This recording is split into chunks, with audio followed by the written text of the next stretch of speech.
Welcome back. Former Federal Reserve Chairman Ben Bernanke offering his account of the financial crisis in his new memoir, The Courage to Act, giving us candid insights into that difficult time for the U.S. economy. Joining us right now is Ben Bernanke, former Federal Reserve Chairman and author of The Courage to Act. Dr. Bernanke, good to see you. Hi, thank you. Thank you so much for joining us. How would you characterize the economy today?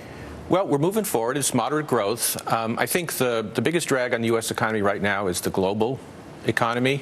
You're seeing emerging markets being kind of slow. China's slowing down, and that's a bit of a drag on us. But domestically, you know, our housing sector, our auto sector, jobs are being created. Those things are pretty positive. Yeah, housing and autos actually have been pretty strong, particularly autos. Yep. I'm glad you mentioned autos because that's one area that really did come roaring back, I have to say. Okay, in the book, you take us through those dark days in terms of when, I always say the lights almost went out, when General Electric was worried about paying employees. Take us to the darkest day. What was the toughest and required the most courage to act? Well, the toughest time was clearly the Lehman weekend and the week that followed. And Lehman failed early Monday morning.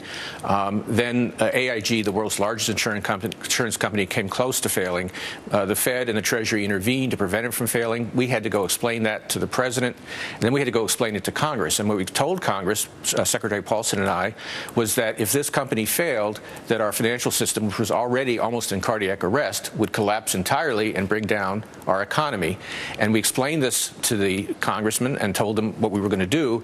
And they basically told us, well, thanks for telling us about this, but this is your decision, your responsibility. Congress is not going to support you on this. And so we were stuck in the middle in that very, very tough decision. Are you surprised that we are not farther along in this recovery today, given these extraordinary things that you put into place? Well, I had expected that we would have higher interest rates by now. There have been a number of headwinds of various kinds, including fiscal policy, including developments in Europe, you know, and the crisis that was in Europe. Housing has been slow to recover and now is finally really showing some strength. So there have been a number of headwinds that kind of prevented recovery from being as strong as we had hoped. On the other hand, we have made an awful lot of progress. I mean, the unemployment rate was 10% in just 2009. Today it's 5%.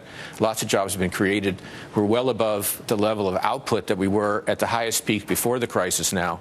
So the U.S. economy has made a lot of progress, even if it's not as strong as we would ideally like. And yet wages haven't moved. You speak to the average guy and gal out there, they're saying the recovery hasn't hit me yet. Oh, yeah. Why?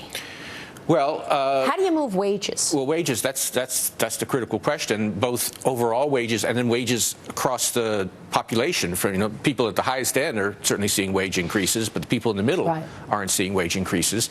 Part of that is just the fact that we're coming out of a recession where labor markets were very soft and the demand for labor was weak and job situation just wasn't very good. Now that's improving, but even so, you know, we've got some longer-term issues in terms of productivity, in terms of income distribution that are really beyond what the Fed can handle. I mean, what the Fed is basically equipped to do, besides trying to keep the financial system stable, is to help the economy recover from a recession and sort of get back to a more normal position.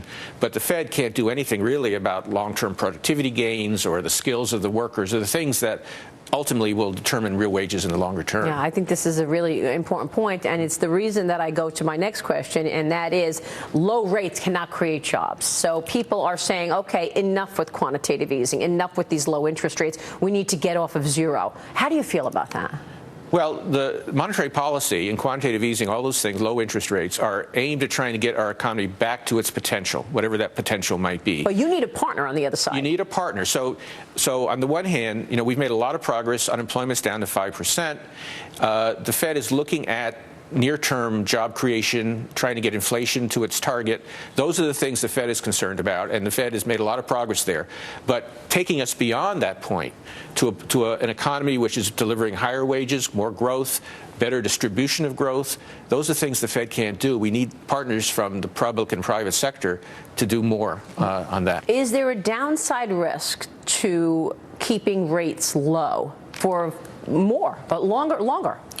Well, rates are being kept low, again, because the Fed is looking at two things. One is the inflation rate, which is still very, very low, and the other is jobs, which have come back a lot, but still could probably go further. And so those are the decisions the Fed is making.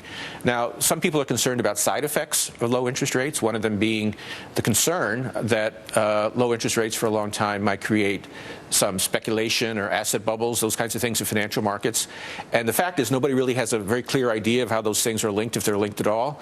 But it is important, and I think the best response we have right now is that the Fed is using monetary policy for its macroeconomic objectives, jobs and inflation, but paying a lot of attention to what's happening in financial markets. Dr. Bernanke, great to see you. Thank you very much. Thank you so much for joining us. Dr. Ben Bernanke there, the courage to act. And Congressman Paul Ryan reportedly mulling a crucial decision on whether to enter the race for House Speaker. So will he take the plunge? Our panel is next, weighing in on all of the above. We're looking ahead this morning on Sunday Morning Futures. We'll be right back.